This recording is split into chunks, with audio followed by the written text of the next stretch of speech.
Hello friends, എല്ലാവർക്കും നമസ്കാരം. നിങ്ങൾ ഏവരും കാത്തിരിക്കുന്ന അലീനയുടെ നാളത്തെ വിശേഷത്തിലേക്ക് എല്ലാ കൂട്ടക്കാർക്കും സ്വാഗതം. എല്ലാവർക്കും നല്ലൊരു രാത്രി ആശംസിച്ചുകൊണ്ട് തന്നെ വിശേഷത്തിലേക്ക് കിടക്കാം. ലൈക്ക് ചെയ്യാനും ഹൈപ്പ് ചെയ്യാനും മറക്കരുത്. അപ്പൊ ഞാൻ നേരെ വിശേഷത്തിലേക്ക് തന്നെ പോവുകയാണ് കേട്ടോ. അങ്ങനെ നമ്മുടെ ബബിത അലീനയെ ഫോൺ വിളിച്ചൊക്കെ കഴിഞ്ഞ് ഇങ്ങനെ കിടന്നുറങ്ങാണ് കേട്ടോ. അലീന ഫോൺ കട്ട് ചെയ്തില്ല. അലീന ഉള്ളത് അത്രയ്ക്ക് വിശ്വാസവും അത്രയ്ക്ക് കരുതലും ഒക്കെയാണ് ബബിതയ്ക്ക്. അങ്ങനെ ഉറങ്ങിപ്പോയി കേട്ടോ. അപ്പൊ ഇത് കഴിഞ്ഞ് പിന്നെ കാണിക്കുന്ന സീൻ എന്ന് പറഞ്ഞിട്ടുണ്ടെങ്കിൽ നേരെ പരവരാ വെളുത്തു. എന്നും നടക്കുന്ന കാര്യങ്ങളൊക്കെ തന്നെ നടക്കുന്നു. സെർവന്റ് അടുക്കളയിൽ ജോലിയൊക്കെ ചെയ്യുന്നു. പക്ഷേ ഒരു വ്യത്യാസമുണ്ട്. നമ്മുടെ വൈജ കാലൊക്കെ ഭേദമായില്ലോ, ഇപ്പം ഓഫീസിലേക്ക് പോവുകയാണ്. അത് മാസങ്ങൾക്ക് ശേഷമാണ് വൈജ ഓഫീസിലേക്ക് പോകുന്നത്. സുനിതയോട് കാര്യങ്ങളൊക്കെ പറഞ്ഞ് ഏൽപ്പിക്കുന്നുണ്ട് കേട്ടോ. അപ്പൊ സുനിതയോട് പറഞ്ഞു, കാര്യങ്ങളൊക്കെ നീ കറക്റ്റ് നോക്കിക്കോണം. ഞാന് ഇനിയിപ്പം പകൽ ഇവിടെ ഉണ്ടാകത്തില്ല. എല്ലാ കാര്യങ്ങളും നീ കറക്റ്റ് ചെയ്ത് പിള്ളേർക്ക് ടിഫിനും അതുപോലെ ടിഫിനല്ല ലഞ്ച് ബോക്സും അതുപോലെ തന്നെ രാവിലത്തെ ബ്രേക്ക്ഫാസ്റ്റ് ഒക്കെ കറക്റ്റ് ഉണ്ടാക്കി കൊടുത്തോണം എന്നൊക്കെ ഇങ്ങനെ പറഞ്ഞപ്പോഴത്തേക്കും അതൊക്കെ ഏറ്റു. കൊച്ചമ്മ എന്നോട് ഇതൊക്കെ പറയേണ്ട പ്രത്യേകിച്ച് കാര്യമാണ്. ഞാൻ നേരത്തെ നിന്ന വീട്ടിലെ 3-4 പിള്ളേരുണ്ടായിരുന്ന, അവർക്കൊക്കെ പൊതിയും കെട്ടി കൊടുത്ത് വിട്ടോണ്ടിരുന്നത് ഞാനായിരുന്നു പറഞ്ഞപ്പോ നീ നേരത്തെ നിന്ന വീട്ടിലെ കണക്കൊന്നും പറയണ്ട, ഞാൻ പോവുകയാണ്. അതുപോലെ തന്നെ നാളെ മുതൽ എനിക്കും ലഞ്ചിനുള്ളത് വേണം എന്നൊക്കെ പറഞ്ഞിട്ട് നമ്മുടെ വൈജ ഇറങ്ങാൻ തുടങ്ങുകയാണ്. അപ്പൊ വൈജ പിള്ളേരെ എല്ലാം വിളിക്കുന്നുണ്ട്. രോഹിത്തെ, ബബിതെ ഇന്ന് വന്നേ എന്ന് പറഞ്ഞ് വിളിക്കുന്നുണ്ട്. അപ്പൊ കൃഷ്ണമോള് വന്ന് എന്താ അമ്മയെ ചോദിക്കുമ്പോഴത്തേക്കും ഞാൻ ഇന്ന് മുതൽ ജോലിക്ക് പോവാണ്. അപ്പം ഏതായാലും ഞാൻ ഇനിയിപ്പോ പ്രത്യേകിച്ച് പറഞ്ഞു തരേണ്ട കാര്യമൊന്നുമില്ലല്ലോ, പഴയതുപോലെ തന്നെ കാര്യങ്ങളൊക്കെ അതേ രീതിയിൽ തന്നെ നടത്തിക്കോണം. പിന്നെ ഇവിടെ അടുക്കളയിൽ കയറുവോ പരിപാടിയോ ഒരു കാര്യവും വേണ്ട. പിന്നെ രോഹിത് ഇവിടെ ഉണ്ടാകൂല, അവർക്ക് നിനക്ക് കറക്റ്റ് ആയിട്ട് ഭക്ഷണം റൂമിൽ കൊണ്ടെത്തിക്കും. നീ കൂടെ ഇനി പാചകം ചെയ്യാനായിട്ട് ഇറങ്ങി വരുവോ എടുക്കുമോ ഒന്നും വേണ്ടാന്ന് പറഞ്ഞു. അപ്പോഴത്തേക്ക് രോഹിത് പറഞ്ഞു, അല്ല എനിക്കിഷ്ടമുള്ളപ്പം പിന്നെ ഇറങ്ങി വന്ന് പാചകം ചെയ്യാനോ എനിക്കിഷ്ടമുള്ളപ്പോ ഇറങ്ങി നടക്കും, എനിക്ക് റൂമിൽ തന്നെ ഇരിക്കാനൊന്നും പറ്റത്തില്ലെന്ന് പറഞ്ഞപ്പോഴത്തേക്കും നിന്നോട് റൂമിൽ തന്നെ ഇരിക്കണമെന്നല്ല പറഞ്ഞത്, അല്ല നിന്നെ ഇവിടെ ആരാണ്ടൊക്കെ കുറെ പഠിപ്പിച്ചു വെച്ചിട്ടുണ്ടല്ലോ അടുക്കള പണി, അത് നീ ചെയ്യണ്ടെന്നാ പറഞ്ഞതെന്ന് പറഞ്ഞപ്പോ ഓ ആ പണിയോ, ആ പണി നീ ചെയ്യണ്ട, അതിനാണ് ഞാനിവിടെ ശമ്പളം കൊടുത്ത് ജോലിക്കാരിനെ നിർത്തിയിരിക്കുന്നതെന്ന് പറഞ്ഞു. ഏതായാലും ഈ സമയത്ത് ബാലചന്ദ്രൻ ഇറങ്ങി വന്നു. ബാലചന്ദ്രൻ അവിടെ എന്തോ ചെയ്തോണ്ടൊക്കെ ഇരിക്കുകയായിരുന്നു. അങ്ങനെ ബാലചന്ദ്രന്റെ അടുത്തേക്ക് വൈജ വന്നിട്ട് പറഞ്ഞു, അതെ പിന്നെ ഞാൻ ഇന്ന് ഞാൻ ഓഫീസിലേക്ക് പോവാണ്, ഞാൻ ഇന്ന് മുതൽ ജോലിക്ക് ജോയിൻ ചെയ്യാണെന്ന് പറഞ്ഞപ്പോഴത്തേക്കും അതിരിപ്പേ എനിക്കെന്താ, നീ എന്താ ഇപ്പൊ എന്നോട് വന്ന് പറയുന്നത്? ഞാൻ നിന്നോട് ചോദിച്ചോ നീ എവിടെ പോവുകയാണെന്നോ അല്ലെങ്കിൽ നിനക്ക് ജോലി കിട്ടിയോ ഇല്ലയോ എന്നോ? ഇതൊന്നും ഞാൻ നിന്നോട് ചോദിച്ചില്ലല്ലോ, അതുകൊണ്ട് എനിക്കിതൊന്നും അറിയണ്ടെന്ന് പറഞ്ഞപ്പോ അല്ല വീട്ടിലൊരാളാണല്ലോ നിങ്ങള്, അപ്പൊ നിങ്ങളോട് പറഞ്ഞിട്ട് പോകുക എന്നുള്ളത് എന്റെ ഉത്തരവാദിത്വമാണല്ലോ എന്ന് പറഞ്ഞപ്പോ ഓ അങ്ങനെ ചോദിക്കുകയും പറയുകയും ഒക്കെ ചെയ്തു കഴിഞ്ഞിട്ടുണ്ടെങ്കിൽ പല കാര്യങ്ങളും ഞാനും ചോദിക്കും, പിന്നെ ഇങ്ങോട്ട് ഉത്തരം കാണത്തില്ല നിനക്ക് പറയാനായിട്ട്, പല കാര്യങ്ങളും ചോദിക്കുകയും പറയുകയും ചെയ്യേണ്ടി വരും. അപ്പൊ ഇതുകൊണ്ട് എന്തിനാ വെറുതെ അതിന്റെ ആവശ്യമില്ല, നീ നിന്റെ കാര്യം നോക്ക്, ഞാൻ എന്റെ കാര്യം നോക്കിക്കോളാം.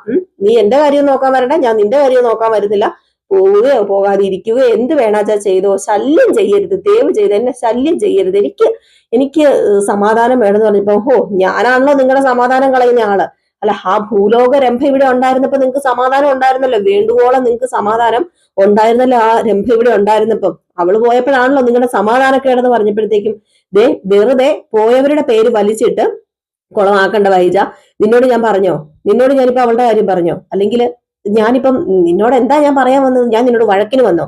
എവിടെയെങ്കിലും ഒതുങ്ങി മാറി സഹിച്ചും ക്ഷമിച്ചും ഇരിക്കുമ്പോൾ നിന്റെ ഉത്തരവാദിത്തങ്ങളൊന്നും എന്നെ കെട്ടിവെക്കാനും എന്റെ ഉത്തരവാദിത്തങ്ങളൊന്നും നിന്നിൽ കെട്ടിവെക്കാനും ഞാൻ വരുന്നില്ല. അതുകൊണ്ട് പോയവരുടെയും വന്നവരുടെയും കാര്യം ഒന്നും സംസാരിക്കണം. നീ നിന്റെ കാര്യം നോക്കി നിന്റെ റൂമിൽ കഴിഞ്ഞു, ഞാൻ എന്റെ കാര്യം നോക്കി എന്റെ റൂമിൽ കഴിഞ്ഞോളാം. പല കഥകളും പൊക്കിക്കൊണ്ട് വന്നു കഴിഞ്ഞിട്ടുണ്ടെങ്കിൽ നാറാൻ പോകുന്നത് ആരൊക്കെയാണെന്ന് ഞാൻ പ്രത്യേകിച്ച് പറയുന്നില്ല. അതുകൊണ്ട് അവനവന്റെ കാര്യം നോക്കി ഈ വീട്ടിൽ ജീവിക്കുന്നതായിരിക്കും അവനവന് നല്ലത്.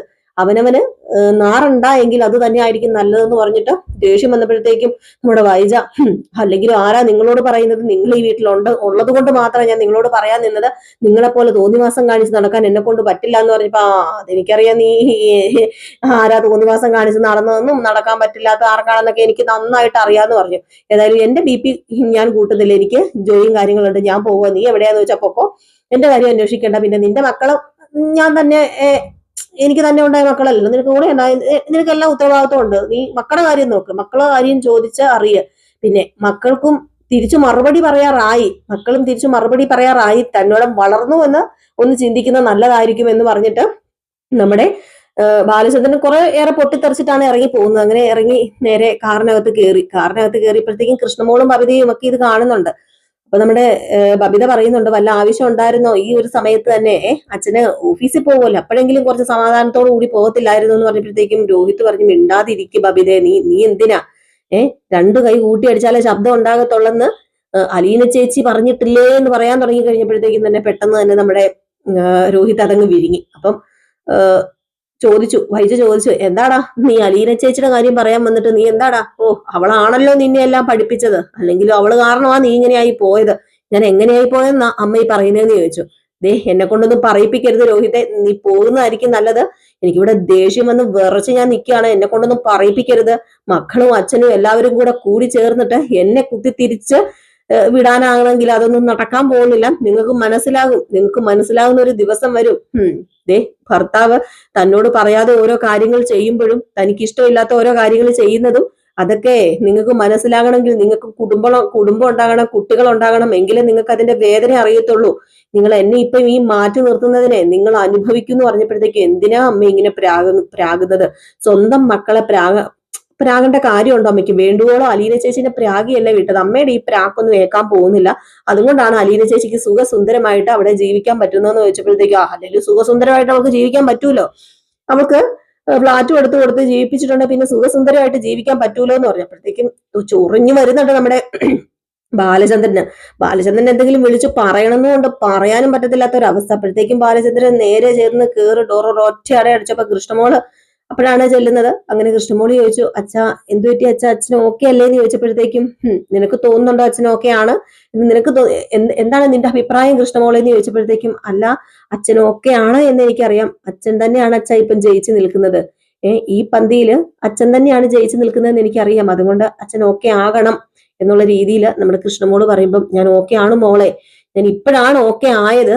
ഈ ബാലചന്ദ്രന് 10-23 വർഷം ജീവിച്ചല്ലോ, 10-23 വർഷം 24 വർഷം ഇപ്പം ബാലചന്ദ്രൻ വൈജയുടെ കൂടെ ജീവിച്ചെങ്കിൽ ഇപ്പോഴാണ് ബാലചന്ദ്രന്റെ വ്യക്തിത്വം, ബാലചന്ദ്രൻ ഒരു വ്യക്തിത്വമുള്ള ഒരു മനുഷ്യനായിട്ട് മാറിയത് ഇപ്പോഴാണ്. അതിന് ഒരുപാട് സമയം എടുക്കേണ്ടി വന്നു, പലരും വരേണ്ടി വന്നു, അതുകൊണ്ട് ഞാൻ ഓക്കെ ആണ് എന്ന് പറഞ്ഞു. അപ്പം കൃഷ്ണമോളി ചെറുതായിട്ടൊന്ന് ചിരിച്ചു കേട്ടോ.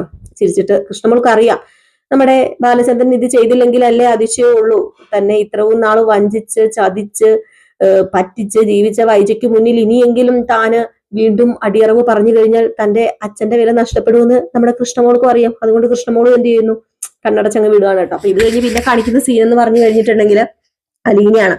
അപ്പൊ അലീന നേരം വെളുത്തു, ആ വീട്ടിലെ പണികളൊക്കെ ചെയ്യാൻ ആൾക്കാരുള്ളത് കൊണ്ട് തന്നെ അലീന ഇങ്ങനെ നേരം വെളുത്തിട്ട് പ്രാവുകൾക്ക് തീറ്റ കൊടുത്തും പട്ടികളോട് വർത്താനം ഒക്കെ പറഞ്ഞ് നടക്കുമ്പോഴത്തേക്കും നമ്മുടെ ഔതക്കുട്ടിച്ചായം വന്നു. ഔതക്കുട്ടിച്ചായം പതുക്കെ അലീനയുടെ അടുത്ത് വന്ന് നിന്നു. അലീനയുടെ അടുത്ത് വന്ന് നിന്ന് ഓരോ കാര്യങ്ങളൊക്കെ പറഞ്ഞു. അലീനയോട് ചോദിച്ചു, എങ്ങനെ ഉണ്ടായിരുന്നു, നീ ഇന്നലെ ഉറങ്ങിയായിരുന്നു എന്ന് ചോദിച്ചപ്പോ, ഇന്നലെ നല്ല ഫോമിലായിരുന്നല്ലോ എന്റെ പപ്പ, നല്ല ഫോം ആയിരുന്നല്ലോ പപ്പായ്ക്ക് എന്ന് പറഞ്ഞപ്പോ, അവൻ ഇന്നലെ ഇച്ചിരി അധികം കുടിച്ചു മോളെ, എനിക്കറിയാം കുടിച്ചു പോയി, അവനെ മാറ്റാനായിട്ട് നിനക്ക് മാത്രമേ പറ്റത്തുള്ളൂ എന്ന് ഞാൻ പറഞ്ഞില്ലേ എന്ന് പറഞ്ഞപ്പോഴത്തേക്ക്, ഞാൻ എങ്ങനെ ഞാൻ മാറ്റാനാ? അപ്പച്ചനെ മാറ്റാൻ പറ്റാത്ത ഒരാളെ ഞാൻ എങ്ങനെ മാറ്റാൻ പറ്റും? അപ്പച്ചന്റെ മോനല്ലേ എന്ന് പറഞ്ഞപ്പോ, എന്റെ മോനൊക്കെയാണ് ശരിയാണ്, പക്ഷെ നീ അവനെ മാറ്റിയെടുക്കും, നിന്നെ കൊണ്ടേ പറ്റത്തുള്ളൂ എന്നൊക്കെ ഇങ്ങനെ പറഞ്ഞ് ഓരോ കാര്യങ്ങൾ ഇങ്ങനെ പറഞ്ഞുകൊണ്ടിരിക്കുകയാണ് നമ്മുടെ ഔതക്കുട്ടിയും അലീനയും ആയിട്ട്. അപ്പൊ അലീന ഇങ്ങനെ ഓരോ കാര്യങ്ങൾ പറഞ്ഞപ്പോഴത്തേക്കും അലീനയോട് പറഞ്ഞു, അലീന എപ്പോഴും ഇങ്ങനെ ഒറ്റപ്പെടലിന്റെ കാര്യവും താൻ ഒറ്റപ്പെട്ട് ജീവിക്കുന്ന കാര്യമൊക്കെ പറഞ്ഞപ്പോഴത്തേക്കും അലീന പറഞ്ഞു, ഒരിക്കലും ഞങ്ങള് ആരും ഇല്ലാത്തവരല്ല, ദൈവത്തിന് ഏറ്റവും ഇഷ്ടമുള്ള കുഞ്ഞുങ്ങളാണ് അനാഥരായിട്ട് മാറുന്നത്, അവർക്ക് അവരുടെ മാതാപിതാക്കളും എല്ലാവരും എന്ന് പറയുന്നത് ദൈവം തന്നെയാണെന്ന് ഞങ്ങളുടെ അമ്മ ബ്രിജിത്തമ്മ ഞങ്ങളോട് പറഞ്ഞു തന്നിട്ടുണ്ട്, ഞങ്ങളുടെ ബ്രിജിത്തമ്മി ഞങ്ങളോട് പറഞ്ഞു തന്നിട്ടുണ്ട്. അതുകൊണ്ട് ഒരിക്കലും ആരും ഇല്ലാത്തവരൊന്നും അല്ല, ഞങ്ങൾക്ക് ദൈവമുണ്ട്, ദൈവം ഞങ്ങൾക്ക് കൂടെ ഉണ്ടെന്ന് പറഞ്ഞപ്പം, മോളെ നീ ഇനിയിപ്പൊ അങ്ങനെ പറയരുത്, നീ അനാഥയായതിൽ ഒരു പങ്ക് എനിക്കുമുണ്ട്, അതുപോലെ നീ അനാഥയായതിൽ പങ്കുള്ളവർ ഒരുപാട് പേരുണ്ട്, അതുകൊണ്ട് പറയാണ്, നിനക്കേ പൊറുക്കാൻ പറ്റത്തുള്ളൂ, അവരോടൊക്കെ നിനക്കേ പൊറുക്കാൻ പറ്റത്തുള്ളൂ. നീ ദൈവത്തിന്റെ മകള് തന്നെയാണ്, എനിക്കറിയാം, നീ ഇപ്പം ഇവിടെ എത്തിപ്പെട്ടിട്ടുണ്ടെങ്കിൽ അത് സുരക്ഷിതമായിട്ട് തന്നെയാണ്.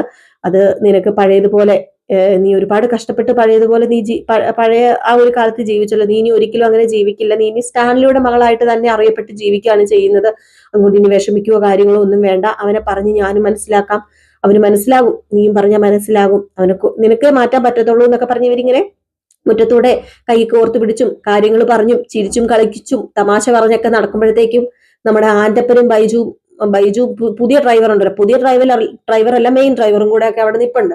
എന്നിട്ട് പറയാണ്, ഇവള് നിസ്സാരക്കാരിയല്ല, ഇവള് ഔതക്കുട്ടിച്ചായനെ ചാക്കിലാക്കണമെങ്കിൽ ഇവളുടെ കയ്യിൽ എന്തോ മന്ത്രവും തന്ത്രവും ഒക്കെ പഠിച്ചിട്ട് വന്നവളാണ്. ഇവിടെ കൂടുതൽ കാലം ഇവിടെ നിർത്തി കഴിഞ്ഞിട്ടുണ്ടെങ്കിൽ ശരിയാവില്ല എന്ന് തന്നെയാണ് പൗലോസ് പറയുന്നത്. പൗലോസിന്റെ കാര്യം പ്രത്യേകിച്ച് പറയണ്ടല്ലോ, എനിക്കിപ്പോ ഒരു ശത്രു തന്നെ ആയിട്ട് മാറിയിരിക്കുക കേട്ടോ പൗലോസിന് ഇപ്പം അലീനെ എങ്ങനെയും അവിടെ നിന്ന് ഓടിച്ചാലേ പൗലോസിന് അവിടെ നിലനിൽപ്പുള്ളൂ. ഏതായാലും കാത്തിരുന്ന് തന്നെ കാണാം എന്തൊക്കെയാ സംഭവിക്കാൻ പോകുന്നത്. പിന്നെ മറന്നുപോയിട്ട് പറയാന്, നമ്മുടെ ഔതക്കുട്ടി ചെന്ന് സ്റ്റാൻലിയോട് സംസാരിക്കുന്നുണ്ട്. നീ ഇങ്ങനെ കുടിച്ച് നീ കൂത്താടി നടന്ന് നീ ഒരുപക്ഷെ നീ ഇവിടെ നിന്ന് ഇല്ലാതായി കഴിഞ്ഞാൽ നിന്റെ കാലശേഷം നീ നീ നീ കാലശേഷം നിനക്ക് അറിയാൻ പറ്റുമോ ഇവിടെ എന്തൊക്കെയാ സംഭവിക്കുന്നതെന്ന്, കാലശേഷം ഇവിടെ എന്താ ഉണ്ടാകാൻ പോകുന്നതെന്ന്. നിന്റെ പെണ്ണുമ്പുള്ള വീട്ടുകാരും എല്ലാവരും വന്നിട്ട് അലീനയെ ഇറക്കി വിടും, അതുപോലെ തന്നെ എന്നെ ഇറക്കി വിടും. നിന്റെ മറ്റു 3 മക്കൾക്ക് മാത്രമേ അവകാശം കാണത്തുള്ളൂ. അതുകൊണ്ടാ പറയുന്നത് നീ കുടിച്ച് നശിക്കരുത്. അവൾക്ക് വേറെ ആരും ഇല്ല. നിന്റെ മറ്റു 2-3 മക്കൾക്ക് വേറെ ആൾക്കാരുണ്ട്, അമ്മയുണ്ട്, കൂടപ്പിറപ്പുകളുണ്ട്, അതുപോലെ തന്നെ ബന്ധുമിത്രാദികളുണ്ട്. പക്ഷെ അവള് തന്നെയേ ഉള്ളൂ. അതുകൊണ്ട് എനിക്കൊന്നും ചെയ്യാൻ പറ്റത്തില്ല. നീ ഇല്ലാത്ത അവസ്ഥയിൽ ഞാൻ എന്ത് ചെയ്യാനാണ്? അപ്പം അതുകൊണ്ട് ഒരിക്കലും നീ കുടിച്ച് നശിക്കരുത്. അത് മാത്രമല്ല, അവളുടെ കാര്യത്തിൽ നമുക്കൊരു തീരുമാനം എത്രയും പെട്ടെന്ന് എത്തിക്കണം, ഒരു തീരുമാനം എടുക്കണം, അവളെ സേഫ് ആക്കണം എന്നുള്ള രീതിയിലൊക്കെ നമ്മുടെ ഔതക്കുട്ടിച്ചായൻ സംസാരിക്കുന്നുണ്ട് കേട്ടോ. അപ്പൊ കാത്തിരുന്ന് തന്നെ കാണാം എന്തൊക്കെയാ സംഭവിക്കാൻ പോകുന്നത്. കിടിലൻ വിശേഷങ്ങളാണ് വരാൻ പോകുന്നത്. രാവിലെ എന്ന് നമ്മൾ ഫുൾ വിശേഷം ഇടുന്നുണ്ട്, വൈകിട്ട് പ്രമോ വിശേഷവും ഇടുന്നുണ്ട്. അപ്പൊ മറക്കാതെ കാണുക കേട്ടോ. അപ്പൊ സ്നേഹത്തിനും സപ്പോർട്ടിനും ഒരുപാട് നന്ദി പറയുകയാണ്. വീണ്ടും സ്നേഹവും സപ്പോർട്ടും ഉണ്ടാകണം. അത് ലൈക്കിലൂടെയും കമന്റിലൂടെയും ഒക്കെ നമ്മളെ അറിയിക്കണം കേട്ടോ. അപ്പൊ എല്ലാവർക്കും ടാറ്റ ബൈ ബൈ.